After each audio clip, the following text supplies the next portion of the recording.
Malo malo waan ofii malo iswal sakalu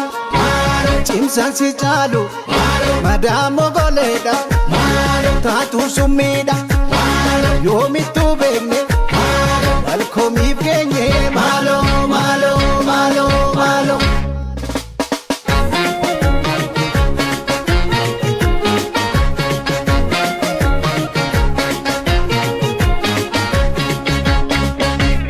Ilame dhaggeeffadhu lixaasi waame Ilame qalbeeffadhu kibbaasi waame Ilame dhaggeeffadhu baasi waame Ilame qalbeeffadhu kaabaasi waame